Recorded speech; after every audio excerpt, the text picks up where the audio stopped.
So we're going to talk about what we're doing in the study, which is very broad in scope. It's not just a nitrogen response study. There's also other elements of the study that we'll talk about in the study design. All of the data that I'm going to present today is small plot data. We have large plots that we've done at Little River, 1,500 foot long plots in 2017 and 1,000 foot plots in 2018. Large reproduces the results you've got here. If you're interested in seeing those results, I could show you at the end. But all of it today is going to be small plots. I'm going to have take-home messages for each part of the study so that you can walk away with a good understanding of what the study is finding.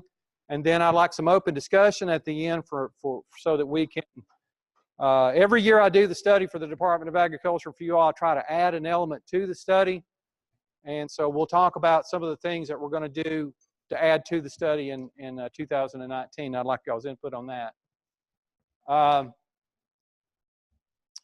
Obviously, as Stan mentioned, it's been a long time since we've done a nitrogen response trial with silage. The best I can tell, and I don't know that this is necessarily accurate, it was sometime in the earlier mid-1990s when we did our last silage nitrogen response trial.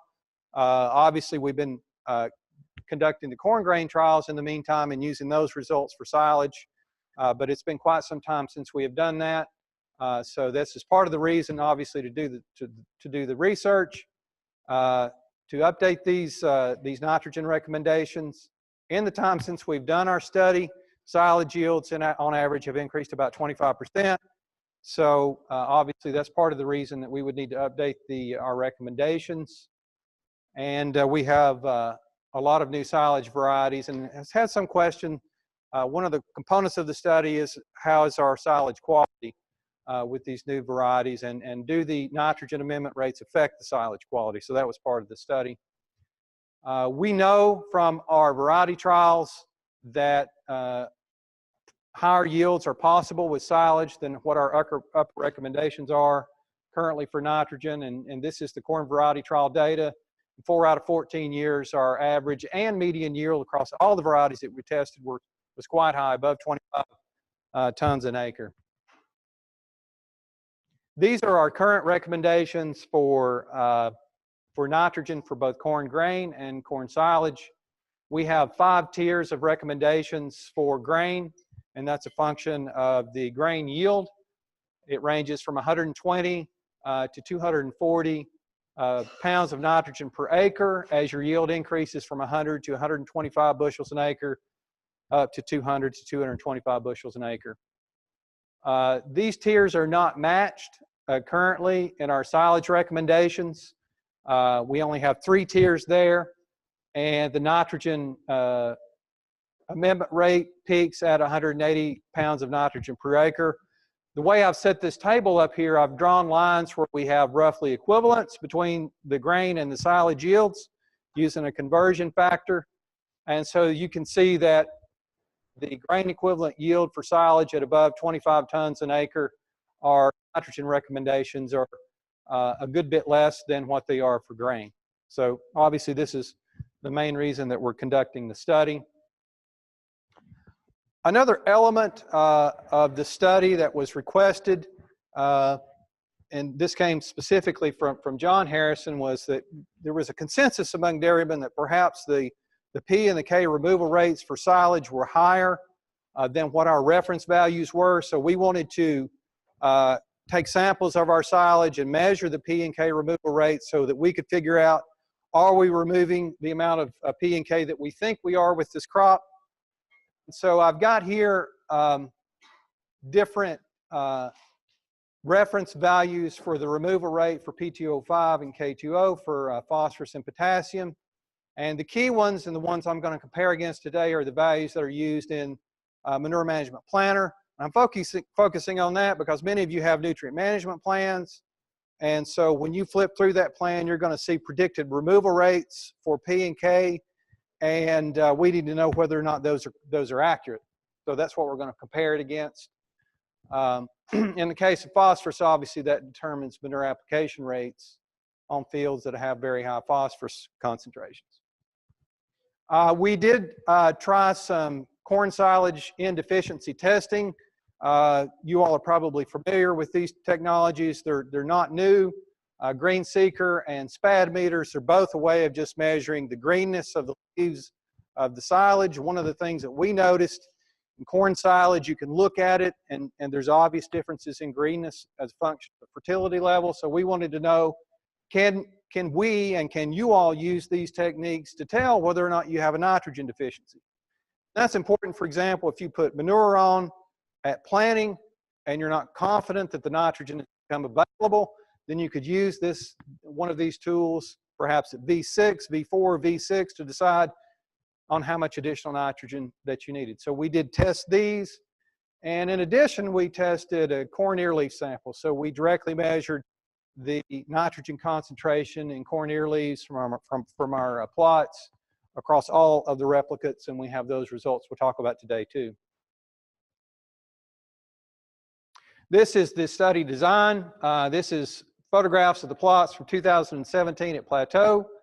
We did have a negative control, which we did not add any nitrogen to. I'm glad we had that because we needed it, frankly, to establish differences. We had 6 different rates of nitrogen that we applied. We applied 120, 150, and 180 pounds of nitrogen per acre. That reflects our current corn silage nitrogen recommendations. And then in addition to that, we had 210 and 240. Those are the upper 2 tiers for corn grain, for high yielding corn grain. And then we threw in a 300 pound rate, at which point I expected perhaps some depression of yield. All of these were put on manually. We did not apply this fertilizer in strips. We used urea, and we covered the area of the plots uniformly.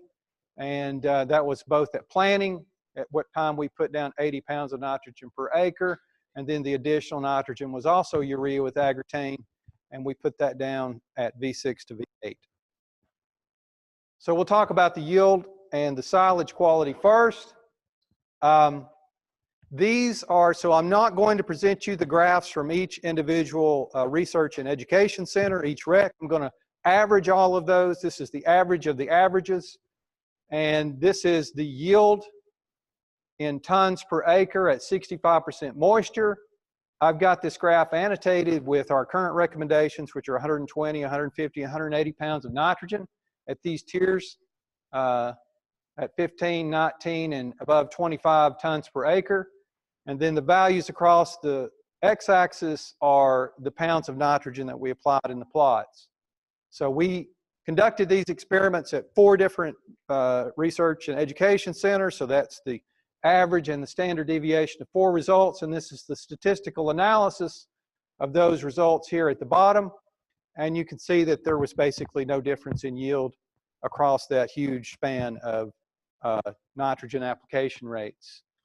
The only difference was between those plots that did receive nitrogen and the one that didn't. So now we're going to move on to silage, to the 2018 inter-rec silage yield. And you can see here that we do have a more or less of a linear trend with our yield versus the application rate. This is our statistical analysis at the bottom, and you can see that the 180, the 210, the 240, and the 300 pound rates tended to perform better than the 0, the 120, and the 150. If you go back to the previous slide and you fit these data with a linear line, it increases somewhere around 0.3 of a ton for every 30 pound increase in nitrogen that you're adding on. So even if we were to say, okay, let's take the trend of the line and not consider the data itself categorized, it's hard to see that the nitrogen is warranted at these really high application rates. In this case, in this year, it was about 0.9 of a ton yield increase per 30 pounds of extra nitrogen that you put on. Am I making sense there? That's the linear fit of that line. So that helps you think in terms of, okay, is that extra nitrogen worth the investment? And keeping in mind that if you did make that extra investment in the nitrogen, in any given year, you might wind up down here at 240 and up here at 210, right? Because there's a lot of variability in the results. We had no differences in the quality, the silage quality that we measured. We sent all of our silage samples for every plot. That's a lot of silage samples. We sent to Cumberland Valley in Maryland. We had it analyzed for everything imaginable, and basically we had no differences across our nitrogen concentration range. For our fertilizer, I was surprised at that result. I felt like the crude protein content and some of the other results might be different, but they weren't. Here, what I've done is I've used the University of Wisconsin spreadsheet to predict milk yield based on the silage quality that we did measure. And again, you can see that for 2018, there's basically no difference in between 180, 210, and 240 pounds of nitrogen per acre in terms of the milk yield. So the take-home message is, and this is only with 2 years, obviously, in the study. As Stan mentioned, we really need to conduct the study another 2 or 3 years. We haven't had a dry year yet, so we expect that there's, that in the future we're going to see more differences that we've seen to this point, but we conducted this study very carefully, and it's hard to tease out differences and important yield benefits above 180 pounds of nitrogen. So our current recommendations at this point appear to be pretty good. I think that they're a good conservative choice. An upper bound of 180 pounds of nitrogen appears to me to be sound, and we'll continue the study hopefully for another 2 or 3 years, before we make our final decision on what our new recommendations are going to be. So another really important factor in the study was what are our P and K removal rates. There's some sentiment among dairy producers that perhaps we're tugging on our field some. Even those fields that are manured, our P and K are dropping. Do we have accurate estimates of what our removal rates for these nutrients are? That's very important with corn silage, particularly for potassium, because you're removing over 200, at a good yield, you're removing over 200 pounds of potassium an acre. So we took all of our silage samples that we also sent off to Cumberland Valley for the quality analysis. We had those analyzed for phosphorus, potassium, so we could predict our removal rates.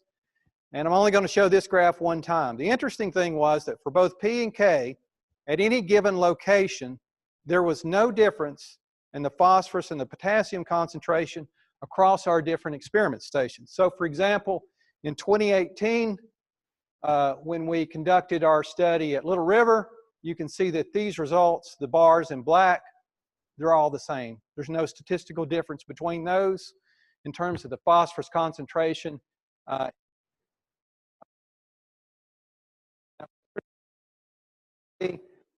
For the Plateau Research Station and also for Highland Rim. So what I've done is I have basically combined all of those results for each experiment station. There were differences between our experiment stations, and I plotted them to show what the removal rates of the phosphorus were. And I've included here what's in most of your nutrient management plans, which is a removal rate of 3.8 pounds of P2O5 per acre. And this occurred both in 2017 and 2018. Clearly, our phosphorus removal rates are quite a bit higher than our current estimate of the removal rates that's included in our in MMP. And also, they're also higher than the values that are published by the International Plant Nutrition Institute and also in USDA's crop database. So, so I think at this point, after 2 years of study, I'm ready to say that our P removal rates are indeed a good bit higher, about 20% higher than what we thought they were. So here are the comparisons. So I took that data and I aggregated it for the experiment stations, and I compared it against the removal rate that is used in MMP, and in every instance in 2017 and 2018, that's 8 site study years, the measured P removal rate was indeed higher than the reference value that we're using, about 22% higher. So in my opinion is that we need to seek changes in that and have a state-specific removal rate for the phosphorus. And obviously that controls your manure application rate on fields where perhaps you have a high value and you want to maintain that high value. It's important to know what your phosphorus removal rate is. This rate right here, that's 22% difference, means that you're going to go through an order of magnitude change every 5 years. So we're going to talk with Purdue and see if we can get that value changed. Okay, so now we're going to, so the other point I wanted to make is to set in your mind how high these removal rates are. I've got a plot here that shows phosphorus removed when your silage is harvested in pounds per acre, and you can see that the removal rates are quite high, somewhere around 75 to upwards of 150 pounds of P2O5 an acre, depending on yield, obviously. So those are really high rates. It's not a nutrient that you want to get behind on in terms of managing your fertility in your fields. Now we'll go on to the potassium removal results. I'm not going to show you the individual plot for every experiment station. I'm just going to show you the aggregated data. We have the MMP estimate of the silage potassium removal rate here. This would be what you would see in your nutrient management plans. And in 7 of the 8 site years, we had results for the means of the removal rates across our different experiment stations exceeded what our reference value was. So this is reproducing what we found with the phosphorus, that the potassium removal rates are a good bit higher than what our reference values are. And these are the statistical comparisons. So what we're doing here is we're taking the results for MTREC for all of our different replicates other than the zero control. So that's 4 and 6, that's 24 different results. And we're comparing the mean against what MMP is predicting. And in 7 of the 8 site years, you can see that our removal rates were higher than the MMP value. This leads me to believe that that you all are correct, that our removal rates are indeed higher than what we thought they were, and that may be why you're seeing some depression in your potassium concentrations in your silage fields. Yes, sir. That's correct. Data's ugly. You know, it is what it is. Here's the thing, Steve. At a given site, the trend seems to stay. So, for example, at MTREC, if you look here, it was 11.7 pounds of K2O per ton. If you come over here, it's very similar, right? And then if you go to the trend here at PREC, it's a little lower. If you plotted the results, it seems like your soil type is influencing the removal rate for the potassium. So obviously potassium is subject to luxury uptake by the plant. So if there's just more mass of potassium in the soil, then that's going to influence these results. And also the availability. So the availability of that potassium is going to present variation, and you'll see that in the results. And this is reality, right? For example, when we make our nutrient management plans and we make that prediction of what that P and that K removal rate is, there's variability in that, a great deal of variability. So I think, Steve, what this tells me is that at the end of the year for a given field, what you may want to do is go ahead and pull you a sample and send it off to a commercial lab and have that data so that you know what your P and K removal rates were. It's easy to do. It's not complicated.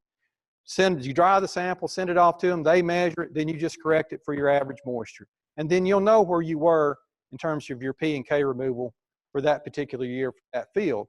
And you take that and you pair it with your soil test and you see whether or not, am I keeping up with my crop removal? But yeah, the variability seems to be more consistent at a site across years than between sites. So that tells me that I think the soil type is perhaps a driver in the variability that we see.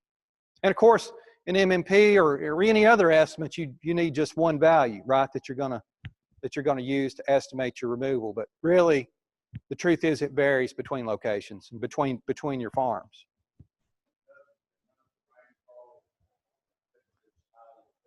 Well, so we've had 2 years. The 2 years that we've done this study, we've had abundant rainfall, and it's been well timed.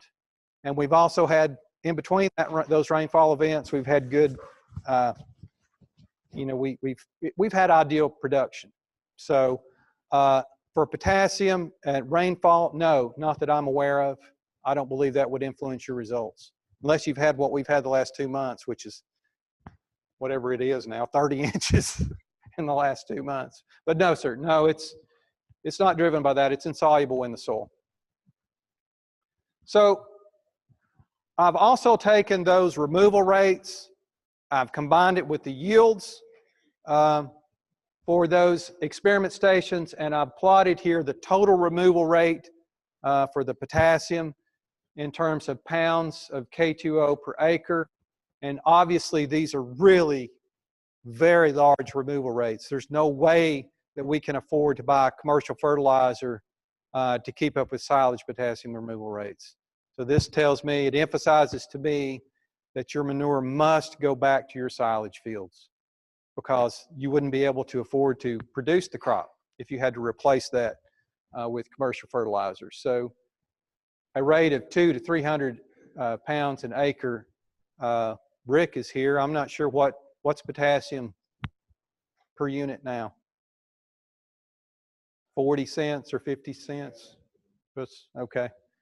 So obviously the cost is very large, upwards of $100 an acre. So it's important to take that P and K that is in your manure and recycle it back to these fields. P and K removal rates are very high. Target manure to the fields. The P and K removal rates does not vary with the nitrogen application rate. I thought that might not be the case, but in every case that we've done, in all 8 site years, we've got the same results. They don't vary. As Steve pointed out, we do have variation by location, and at each location we have some variation from year to year, but it seems like this is where more of your variability is between locations. Yeah. No. That's per ton. That's right. That's not total. Right. That's right. But so for example, in your nutrient management plan, it's using that rate that we're trying to measure and multiplying it times your yield to tell you what that, what your total removal is. So the rate does not change as a function. That'd make it really complicated, obviously. But no, it's what we're talking about here is the rate per ton and not per acre. These are our best estimates thus far. These are pretty good estimates. We have 8 site years, 4.4 pounds of P2O5 per ton. That's at 60. Everything that I presented you today is normalized to 65% moisture for the silage. That's another thing to keep in mind if you do your measurements. Make sure you're correcting for the moisture content, and 9.8 pounds of potassium K2O potash per ton. Advice, as I mentioned earlier, collect samples, know your P and K removal by field, and I believe that we have enough data at this point that we're probably going to seek to have those P and K removal rates in MMP change to what we have here for our data that we've measured in Tennessee. Micronutrient removal. That was talked about in the earlier presentations. This was surprising, a surprising finding for several of the micronutrients, notably sulfur, copper, zinc, and magnesium. We have higher removal rates as the nitrogen amendment rate increases. So here is the amount of sulfur that we're removing in pounds per dry ton of silage, and you can see that as we go from 120 to 150 to 180 to 210 and then to 300 pounds of nitrogen per acre, our concentration of sulfur in the silage is increasing, Our yields aren't increasing all that much, but the concentration is. This is the sulfur removed in pounds per acre. Once you combine that with the yield data, it exacerbates that difference in the concentration of the sulfur in the silage because you've got slight differences in yield. So this is something that we all should be aware of, that, you know, if you are aggressive with your nitrogen applications, you need to keep in mind that you're creating a plant that perhaps has an enhanced ability to take up micronutrients, and over time, those removal rates may become problematic, particularly for sulfur, copper, and zinc. Over the long term, if you're adding more nitrogen than you really need without warranting that with a yield increase, you're going to be lowering your micronutrients and perhaps creating deficiencies. And obviously that at some point you're going to have to replace that. It's going to be a cost. And again, this emphasizes to me why manure needs to be prioritized to those silage fields. Those micronutrients all come back in the manure and can be replaced on the field with the manure application. So again, prioritize your manure applications to your silage fields. This was a complete bust. We tried to do two different methods of detecting early season nitrogen deficiency in corn. That was one of the reasons we did this, is because we had the zero control. You can clearly look at the plants and see a difference in greenness. So we thought that these methods might work. That was the case, in fact, that we could see clear differences between our control that did not receive any nitrogen and our treatments that all received 80 pounds of nitrogen. However, the problem with both the SPAD and the green seeker is that it's not reliable. We get a lot of variation, and so you can't just take this instrument and go out to the field, have a measurement and an index of what you should be applying if you do have a nitrogen deficiency. You can see that, for example, over here, we're getting a result at Highland Rim in 2018. These have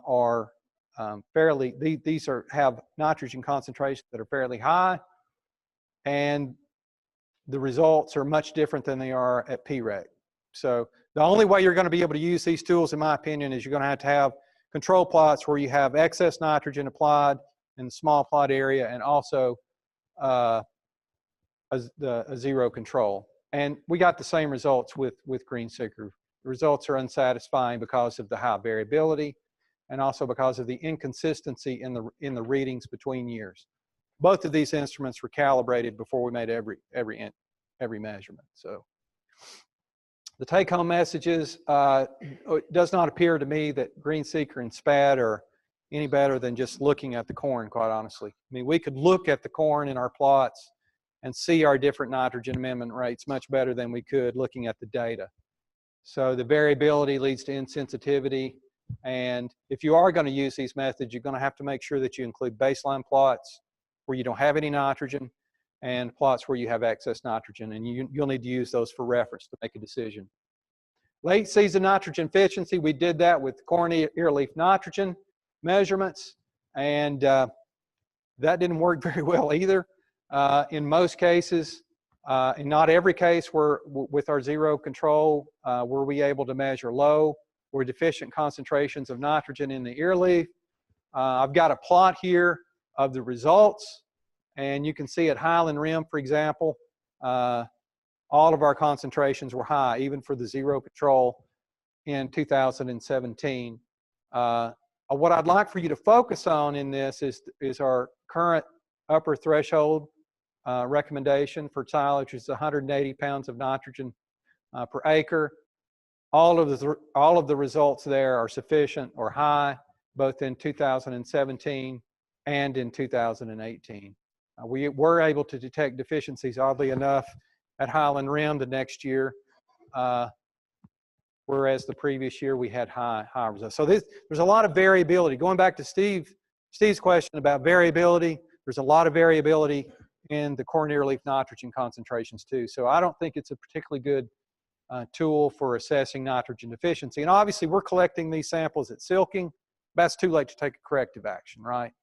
What we really need is to be able to assess a nitrogen deficiency when we still have time to fix the problem and add additional nitrogen. So the overall take-home messages: we've had 2 years of good rainfall. We have not had significant differences in the yield, increasing the nitrogen application rate beyond 180 pounds of nitrogen an acre, and there's no significant difference in the silage quality or the predicted milk production across those different nitrogen application rates that we studied. Clearly, our P and K removal rates are higher than our reference values. That's something to be aware of. And our detection methods for N deficiency performed poorly. Obviously, we look forward to replicating the study again. I don't know if anyone from the Department of Agriculture is here, but I'd like to thank them for the funds to do the study. It's very helpful for us to have the funds to do the study. It's expensive to analyze all these samples, so I want to thank them for that, and I appreciate the opportunity to provide this service for you all. If you have any questions, David, do you think we should take questions at the end? David's going to present budgets. So Shawn, a few weeks ago, I guess back in December, contacted me and sent me all the data. And when he says there's a lot of data behind it, it's a lot of pages, spreadsheet pages. But he was wanting to know financially how this fit in with these different rates, with these different yields. Before I'll show you the sample budget, sort of what I based everything on. One thing to take into account here, there has been no statistical financial analysis here. It's all basically budgetary analysis. So when we look at these different prices, we're looking strictly from changing prices on a budget. There's been no regression model to see if there's a statistical difference in between these slight difference in prices that we see. One thing about these budgets, you're going to see when I pop this budget up here, you're going to say that fertilizer expense is really expensive. Well, it is because I'm saying no manure application because everybody's sample is different. And so with that, to take out the variability, I just threw all granular fertilizer being put down. So when we look at this base budget, I went for the base budget.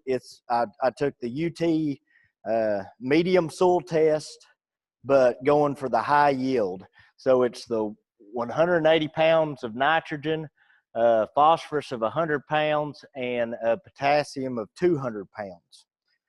So that's the rate I went. The current prices, or I basically just took them off the corn, the grain corn prices through the budgetary tool. It'd be about $200 per acre. Seed, 95. Pretty standard down through there. Chemicals, 42. That's basically just a couple rounds of Roundup and good gosh, I can't think of the atrazine. There, you ever get somewhere and you can't think of the word, but a couple things of atrazine. So just sort of the old standby. I think there's a dose of Halix in there as well. But when we look at that breakdown, total expense $529. That's a little high for most of you all, basically because of that fertilizer cost. But for the analysis, that was the best way we could do it. Come down and look at a total per ton cost right now. Once we take in that capital recovery, so keeping up that machinery, fixing that machinery, depending on the farm, that could be high or it could be really low. Some depending on how many acres of corn silage you do, that price can, if you're smaller in acreage, that price per acre can go up tremendously. So you're looking there, $24 per ton. So if you look at the study that Shawn just got going over, one thing I did with the P and the K, so you saw the yields here, I averaged the 2 years. I took 2017, 2018, averaged them. This is what the average yields were. So Shawn said that for K, we're pulling about 10 pounds of nitrogen or potassium off per ton. So each time we're doing that, we're taking the luxury of the back end saying, well, I know that it pulled 270 pounds of K off, I'm going to put it back in on the budget. So when you look at these costs, I'm varying the amount of P and K that we're removing based off the tonnage yield. So I'm basically replacing that K and putting it back on because that is an expense. You're mining that nutrients out of the soil, so it's expense. Most of that's going to be put on back by your manure. But if you look at the cost here, and I just took the other two off, there I'm just saying no statistical analysis. You're only looking at $1 difference per ton between the 240 and the 120 there per ton. And you see it bounce around a lot. And sometimes it's cheaper because that's based off of this yield. You see our lowest cost is actually the 240. Statistically speaking, yes, that's off of these studies. But if we look at statistically, there's a 5-ton standard deviation on these yields. So you could very easily put the 240 down and it by far be the most expensive cost of production practice. So, you know, what we're seeing is these prices could bounce around greatly depending on the yield. So if we take the 180, you know, if we have a dry year, you put the nitrogen down, plant doesn't use it, it's a dry year, you could, you know, that bumps it up to $31 a ton at a 20-ton yield versus coming down and it's an incredible year and you get a 30-ton yield and it knocks it down to 20. Just looking at this statistically and from a numbers standpoint, I don't think the study that's done so far, you could see these neither a statistical benefit or a huge negative on over applying the nitrogen.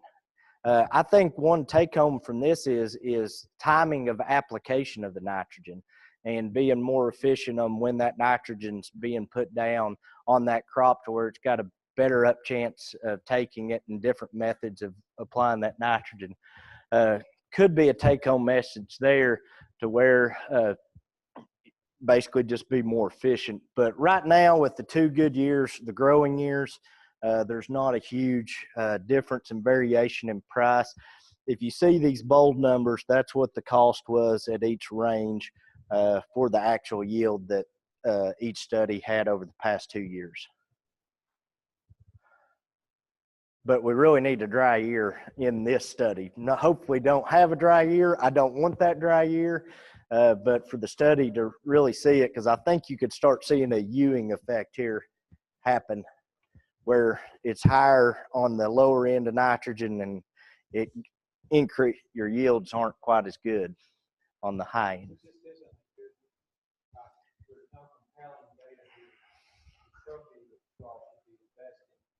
Yeah.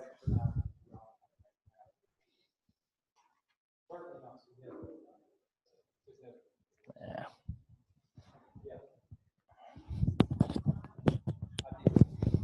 Yeah. Pioneer 2088.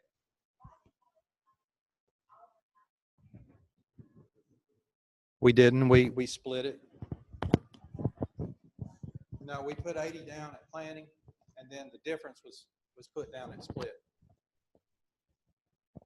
So really, do y'all have any questions? Only question I have is, Yes, sir. on the solid sample sale, whenever you went from 120 to 180 to 240, was there any protein difference? So the question, Rick had a question, and he asked whether or not the protein concentrations were different as the nitrogen application rates increased, and the answer is no, not consistently, particularly between 180 and 240 pounds of nitrogen per acre. There were no consistent differences in the